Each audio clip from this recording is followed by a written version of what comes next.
है फर्स्ट कर्नाटक का जो अपना वॉर हुआ था 1746 से 48 तक का भारत में, उसके बारे में आज हम चर्चा करेंगे और उसके बारे में जानेंगे कि वो वॉर किस लिए लड़ा गया था, क्या कारण था उसको उसको लड़ने के पीछे और क्यों भारत के लिए कहीं ना कहीं वो वॉर एक तरीके से गुलामी का एक प्रतीक बन गया है कि हाँ ठीक है, अब British east India company Bharat में अपना संपूर्ण कब्जा जमा लेगी धीरे धीरे और वो सबसे ज्यादा शक्ति संपन्न कंपनी या शक्ति संपन्न व्यापारिक कंपनी के रूप में ना होकर के वो राजनीतिक कंपनी के रूप में उभरी। ये सारी चीजें हम जानेंगे और ये चलिए शुरू करते हैं। हमारा जो आज का टॉपिक है इसको अगर मैं लिखूं फर्स्ट कॉर्नेटिक वॉर, फर्स्ट कॉर्नेटिक वॉर। अब आप बोलोगे कि कॉर्नेटिक क्या है और ये लड़ा कब गया था 1746 टू 48 में। अब इसमें जो मुख्य कैरेक्टर है मैं आपको वो भी लिख दूं। पहला कैरेक्टर है आपका बॉर्नेट।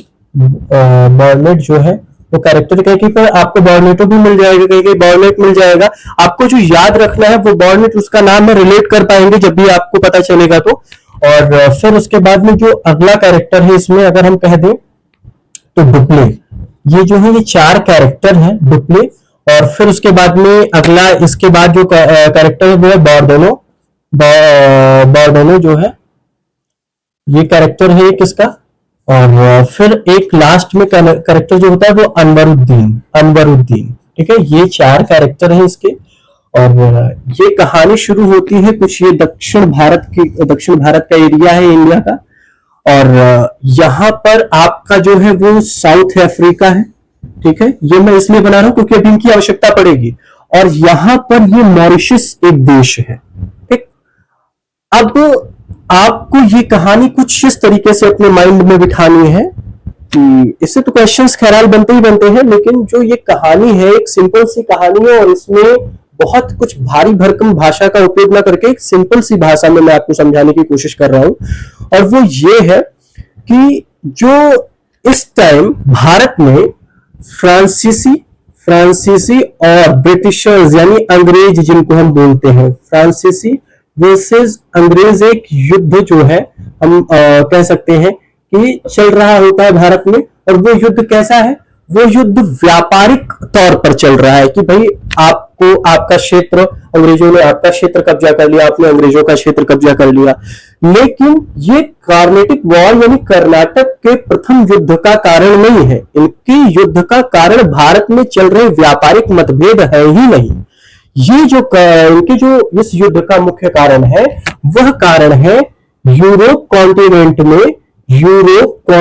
में यानी यूरोप में चल रहे गृह युद्ध, चल रहे उत्तराधिकार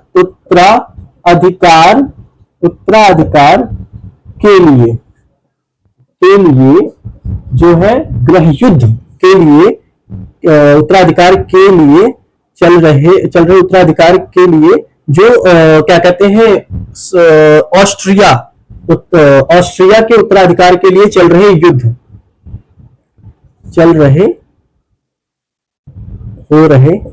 ठीक है। इसमें जो है ये मुख्य कारण है।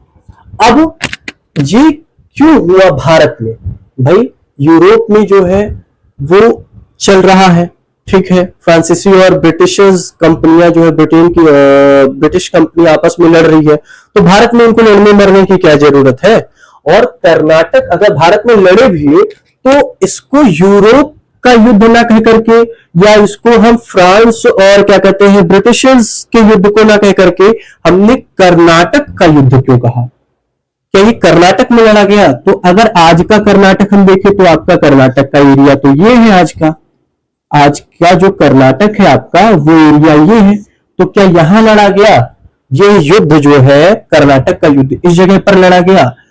इस जगह पर यह युद्ध नहीं लड़ा गया, बल्कि ये जो है ये एरिया 18वीं शताब्दी में कॉर्नेटिक कहलाती थी, यानी कर्नाटक ये एरिया कहलाती थी और जो है क्षेत्र कहलाता था। और यहां पर एक जो है क्या कहते हैं उस टाइम जो व्यापारिक कंपनियां थी वह समुद्री मार्गों के जरिए ही अपना व्यापार एक्सपेंड करती थी और अपना व्यापार करती थी। तो अब इस जगह का एक नवाब था जिसका नाम था नवाब, कर्नाटक का एक नवाब था। अभी जब हम सेकंड वार पढ़ेंगे कर्नाटक का तो उसमें भी हम चीजों को जानेंगे। हैदराबाद में निजाम होता है और कर्नाटक में नवाब होता है। सेकंड कर्नाटक युद्ध में अभी हम ये चीजें पढ़ेंगे। तो इसका एक नवाब होता है जिसका नाम होता है अनवरुद्दीन। ठीक है, अनवरुद्दीन इसका एक नवाब होता है। और चूंकि ये एरिया समुद्री एरिया है, ठीक है, ये मार्ग जो है, ये जो रास्ता है, ये समुद्री रास्ता है। अब यहां पर ये ऑस्ट्रिया के उत्तराधिकार के लिए चल रहे जो गृह युद्ध थे वो भी कहा, यूरोप में, यूरोप कॉन्टिनेंट में फ्रांसीसियों और ब्रिटिशर्स के बीच में। तो उसके जद्दोजहद में ये क्या होते हैं, यहां पर लड़ जाते हैं। कैसे? एक जो बॉर्नेट होता है अंग्रेज, वो करता क्या है, शुरुआत किसने करी, अंग्रेजों ने करी। क्यों करी? क्योंकि यहां पर ये ऑलरेडी अपने जो एक इनका जो गृह क्षेत्र है जिसको हम कह सकते हैं यूरोप कॉन्टिनेंट की ही ये व्यापारिक कंपनी थी और वहां पर ऑस्ट्रिया के उत्तराधिकार के लिए इनकी लड़ाई हो रही होती है। तो ये करते क्या है कि उस टाइम ये अपने यहां के युद्ध की दुश्मनी भारत में निकाल रहे होते हैं। वो भी कैसे? जो इनकी प्रतिस्पर्धा कर रही साथी कंपनी होती है उसके साथ।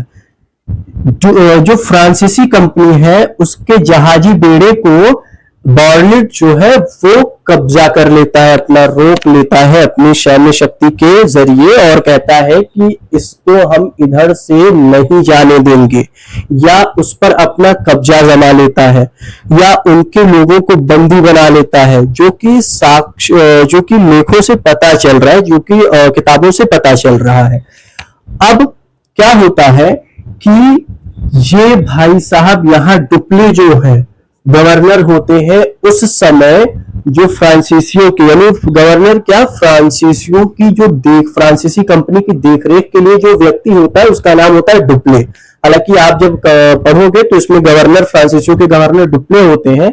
वो जाते हैं कहां, बंगाल के नवाब के पास और इनसे कहते हैं कि सर जी हमारा एक जहाजी बेड़ा जो कि अंग्रेजी व्यक्ति है वो है बॉर्नेट में रोक लिया है या कब्जा कर लिया है, और ये गलत है क्योंकि हमने शुरुआत नहीं करी है लड़ाई की शुरुआत उसने करी है, और अगर उसने हमारा जहाजी बेड़ा रोक लिया है तो कृपया करके आप उसको दिलवा दो।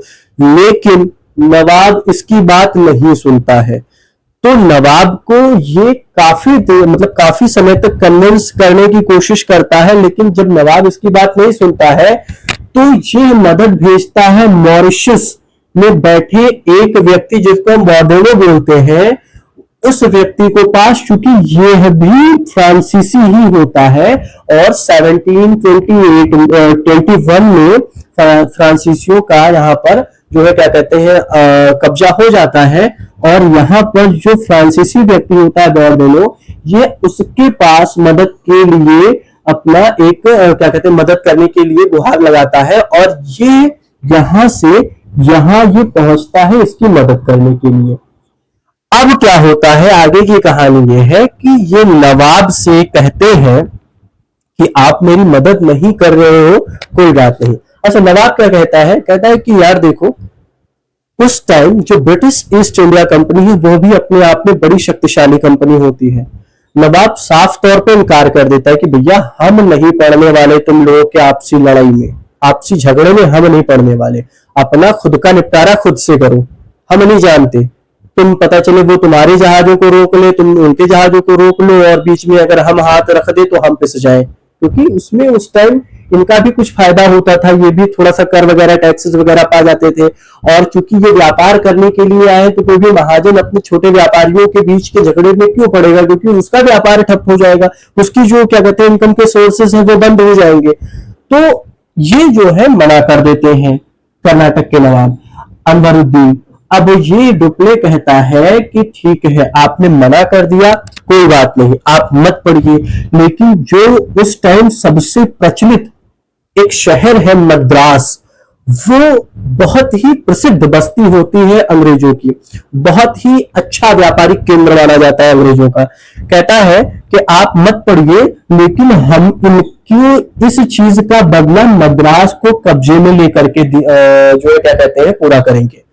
नवाब कहता है कि मद्रास को कब्जे में कैसे ले लोगे यार, वो जो है क्या कहते हैं उसके लिए हमको वो टैक्सेस पे कर रहे हैं या उसके लिए वो हमें कुछ ना कुछ पे कर रहे हैं, तो भाई हम कैसे दे देंगे उनको आप, और ये हमारे अधिकार क्षेत्र में आता है तो आप कैसे ले लोगे। तो डुप्ले कहता है कि आप परेशान मत हो, मैं उसको अपने कब्जे में लेकर के फिर आपको सौंप दूंगा, आप निश्चिंत रहें, बस आपकी तरफ से कोई भी हमें प्रतिक्रिया दिखाई नहीं पड़नी चाहिए। आप का वो मद्रास जो क्षेत्र है वो मैं अपने पास नहीं रखूंगा, बल्कि मैं अपने से उसको कब्जा करके मैं आपको रिटर्न कर दूंगा। डुप्ले की इस बात पर एग्री कर जाते हैं नवाब। मद्रास को बॉर्डनों की मदद से जो है क्या कहते हैं डुप्ले कब्जा कर लेते हैं और अंग्रेजों को भगा देते हैं। अब आप समझिए कि अंग्रेजों को भगाना इतना आसान नहीं है उनकी जगह से, लेकिन फिर भी फ्रांसीसी शक्ति 1746 तक अपने आप में इतनी सबल थी, 1748 तक इतनी सबल थी कि वो जो है फ्रांसीसियों ने मद्रास को अपने कब्जे में कर लिया और अंग्रेजों को बाहर भगा दिया। अब क्या होता है कि नवाब कहते हैं डुप्ले से कि जैसा कि आपने मुझसे वादा किया था, अब आप मुझे मद्रास वापस कीजिए। तो डुप्ले कहता है आपने मेरी मदद करी थी जब मैं आपके पास आया था मदद की गुहार लगाने, तो अब मैं आपको कैसे वापस कर दूं भाई। तब उस आधार पर नवाब कहते हैं कि ये तो गलत बात है, आपने मुझसे वादा किया था और फिर उसके बाद में आप जो है क्या कहते हैं मुकर रहे हैं। तब नवाब अंग्रेजों की सहायता से फ्रांसीसियों से लड़ाई लड़ते हैं। एक युद्ध होता है जो कि कर्नाटक क्षेत्र में और आंध्र प्रदेश के कुछ क्षेत्र में होता है, जिसको हम कर्नाटक वॉर कहते हैं, और ये अदयार रिवर यानी अदयार नदी के इर्द गिर्द ही होता है। तो यहां पर इसको आप बैटल ऑफ अदयार या सेंट थॉम उस टाइम जो है जगह होती है उसके नाम से भी बहुत ज्यादा प्रचलित है और आप किताबों में पाएंगे। तो ये सारी चीजें जब अंग्रेज नवाब की मदद करते हैं तो ये लड़ने जाते तो हैं, लेकिन फ्रांसीसी शक्ति उस टाइम इतनी प्रबल होती है, इतनी ज्यादा मतलब अपने आप में शक्तिशाली होती है कि इनको मार के भगा देती है वहां से, और फ्रांसीसी कंपनी जो है कर्नाटक युद्ध जो है वो जीत लेती है। लेकिन एक संधि होती है जिसको हम बोलते हैं एक्स-शैपल संधि, और ये यूरोप में है। एक्स-शैपल एक यूरोप में स्थान है, वहां पर एक संधि होती है और उसके तहत भारत में फ्रांसीसी और ब्रिटिश क्या कहते हैं व्यापारियों के व्यापारिक कंपनी के बीच में भी एक संधि होती है, जिससे क्या होता है कि जो फ्रांसीसियों के द्वारा अंग्रेजों के कब्जे किए गए जगह थे, क्षेत्र थे, वो अंग्रेजों को वापस कर दिए जाते हैं, और अंग्रेज जो उत्तरी अमेरिका के कुछ स्थान होते हैं जो कि फ्रांसीसियों के अधीन होते हैं लेकिन उसको कब्जा कर लेते हैं, तो वो फ्रांसीसियों को वापस कर देते हैं। इस आधार पर ये फर्स्ट कार्नेटिक वॉर यानी प्रथम कर्नाटक का युद्ध वही समाप्त होता है। अब इसके आगे जो हम पढ़ेंगे वो सेकंड कर्नाटक का युद्ध यानी सेकंड कार्नेटिक वॉर हम पढ़ेंगे।